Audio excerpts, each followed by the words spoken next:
జింబాబ్వేతో జరిగిన రెండో టీ20 మ్యాచ్లో టీమిండియా యువ జట్టు అసలైన ఐపీఎల్ ప్రదర్శన చేసి జింబాబ్వే జట్టుకు చుక్కలు చూపించింది. జింబాబ్వే సొంత గడ్డపై టీమిండియా యువ జట్టు ఈ రేంజ్లో సింహ గర్జన చేయడంతో క్రికెట్ ప్రపంచంలో ఈ విజయం రీసౌండ్ చేస్తుంది. ఈ మ్యాచ్లో బౌలింగ్ విభాగంలో ముఖేష్ కుమార్, ఆవేష్ ఖాన్, రవి బిష్ణోయ్ అద్భుతంగా బౌలింగ్ చేయగా బ్యాటింగ్ విభాగంలో అభిషేక్ శర్మ, రింకు సింగ్, రుతురాజ్ గైక్వాడ్ దంచికొట్టారు. ఈ రేంజ్లో మన బ్యాట్స్మెన్ హిట్టింగ్ చేయడంతో జింబాబ్వే బౌలర్లకు మెంటలెక్కిందనడంలో ఎటువంటి అతిశయోక్తి లేదు. ఈ నేపథ్యంలో ఆస్ట్రేలియా ఆటగాడు రికీ పాంటింగ్ టీమిండియా యువ జట్టుపై కీలక వ్యాఖ్యలు చేశాడు. పాంటింగ్ మాట్లాడుతూ ఏమన్నాడంటే, టీమిండియా యువ జట్టును చూస్తే ఎంతో ముచ్చటేస్తుంది. జింబాబ్వేతో మొదటి మ్యాచ్లో ఓడిపోగానే కొంతమంది విమర్శలు చేశారు. కానీ ఆటలో గెలుపోటములు సహజం. రెండో టీ20లో టీమిండియా పుంజుకున్న తీరు అమోఘం. ఈ రేంజ్లో భారత జట్టు కంబ్యాక్ ఇస్తుందని ఎవరూ ఊహించి ఉండరు. ముఖ్యంగా యువ ఆటగాళ్లు ఆడిన తీరు ఎంతో అద్భుతంగా ఉంది.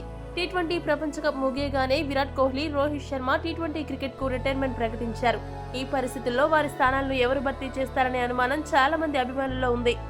చాలా రోజుల నుండి నేను గమనిస్తున్న దాన్ని బట్టి రోహిత్ శర్మ స్థానాన్ని భర్తీ చేసే సత్తా అభిషేక్ శర్మకు ఉందని మాత్రం భావిస్తున్నాను. ఎందుకంటే అతడు రోహిత్ శర్మ లాగానే ఆరంభం నుండి కూడా చాలా దూకుడుగా ఆడతాడు. ఎటువంటి బౌలర్నైనా భయపడకుండా భారీ షాట్లు కొట్టగలడు. క్షణాల్లో మ్యాచ్ స్వరూపాన్ని చేంజ్ చేసేస్తాడు. ఆరంభం నుండి చివరి వరకు ఒకే దూకుడిని ప్రదర్శించగలడు. అలాంటి ఆటగాళ్లు చాలా అరుదుగా మాత్రమే ఉంటారు.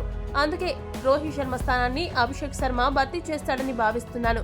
అదే సమయంలో విరాట్ కోహ్లీకి ప్రత్యామ్నాయంగా రుతురాజ్ గైక్వాడ్ కనపడుతున్నాడు. కోహ్లీలాగే రుతురాజ్ వన్డౌన్లో అసాధారణ ఆటగాడిగా పేరు సంపాదిస్తాడనే నమ్మకం నాకైతే కలుగుతుంది.